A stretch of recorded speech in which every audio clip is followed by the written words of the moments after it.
This is truly groundbreaking news. We could finally do without oil. No more refineries, no more fossil fuel. They've invented, you see, a machine, a piece of equipment, a device, in fact, that can synthesize fuel directly from the atmosphere. Mind you, this isn't some perpetual motion or cold fusion hoax. The startup is American, it's called Ercela, and yes, it works. And now let's see how. More than a completely new chemical invention, it involves integrating already known processes into a single system, direct capture of CO2, electrolysis that we know for hydrogen, synthesis of methanol, and conversion of methanol into gasoline. The first step is the capture of CO2.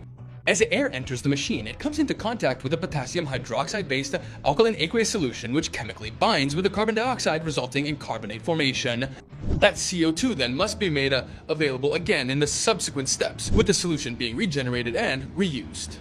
Then another fundamental reagent is needed, hydrogen, and this is where electrolysis comes into play. Water is passed through an electric current in an electrolyzer that produces hydrogen and oxygen.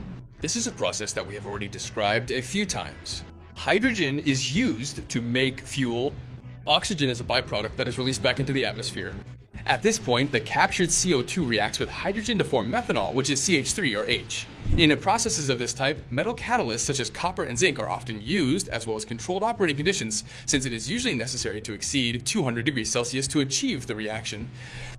However, methanol is not yet gasoline, it is a chemical intermediate. In the final stage, a catalytic process known as methanol to gasoline, or MTG, converts methanol into a hydrocarbon mixture, resulting in a product more closely resembling conventional gasoline. How does it work? Well, it is passed through a reactor with a catalyst, i.e. a material that drives the chemical transformation. Methanol has very small molecules, so they are first made more reactive, then recombined until a mixture of hydrocarbons is obtained that is much more similar to the gasoline we know. Having finished the explanation, it must be said that the promise is interesting, obtaining a liquid fuel that can be used in existing gasoline engines without having to completely rethink vehicles and infrastructures.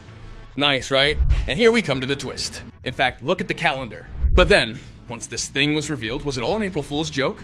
No. In reality, the machine, at least as a technological demonstration, really exists and works. The problem is another.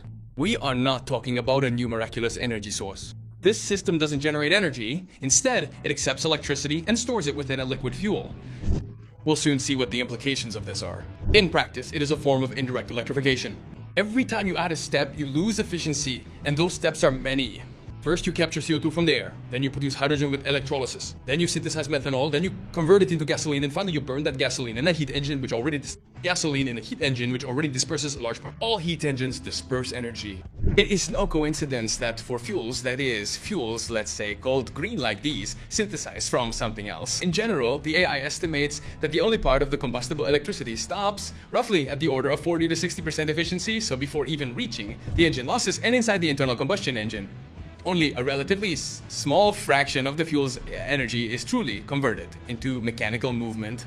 But let's look at some numbers directly from the startup. So Ercela says that each unit is designed to capture and convert about 10 kilograms of CO2 per day, producing a gallon of gasoline per day, which is about 3.8 liters. It also says that the system aims to operate at 50% end-to-end efficiency, and that at that level it would take about 75 kilowatt hours of electricity to produce that daily gallon. So in short, it's not a small energy. Well, that's enough to understand one fundamental thing. The heart of the system is not to produce energy, but to transform a lot of electricity into a liquid fuel. And this is where the apparent advantage crumbles. ICCT reports that generally for e-fuels, producing 1 mg of fuel consumes around 2 mg of electricity. Thus, a significant proportion of energy gets wasted before the fuel even reaches the tank. The efficiency is low. Improvements must come quickly. The efficiency is low.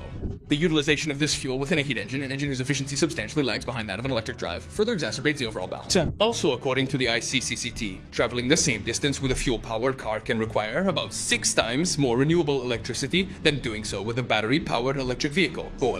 In short, the Ercela system could be a viable option for producing synthetic liquid fuel. However, from an energy efficiency perspective, it is significantly less efficient than directly utilizing that same electricity to power the vehicle's battery and electricity to power the vehicle's battery.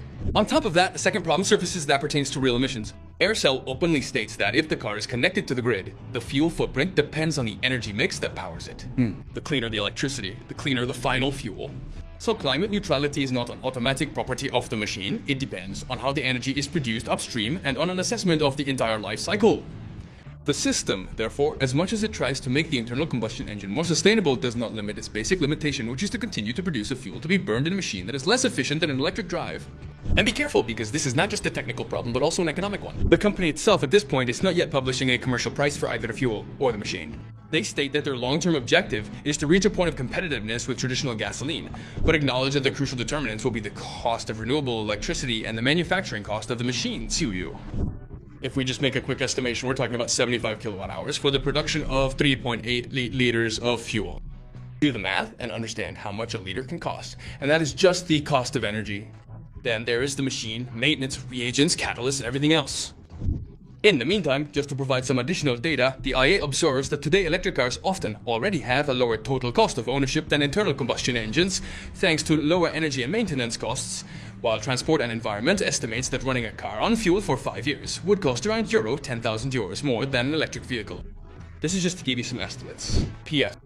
It is true that batteries have a higher initial environmental cost, but over the entire life cycle of a private car today, in general, the BEV electric car remains significantly better from a climate perspective. The ICCT also estimates that in the EU, an electric car sold today has life cycle emissions around 73% lower than a petrol car. It is true that the production of a battery involves around 40% more emissions in the production phase compared to internal combustion engine, especially for the storage system. But this initial debt is recovered after around 17,000 kilometers.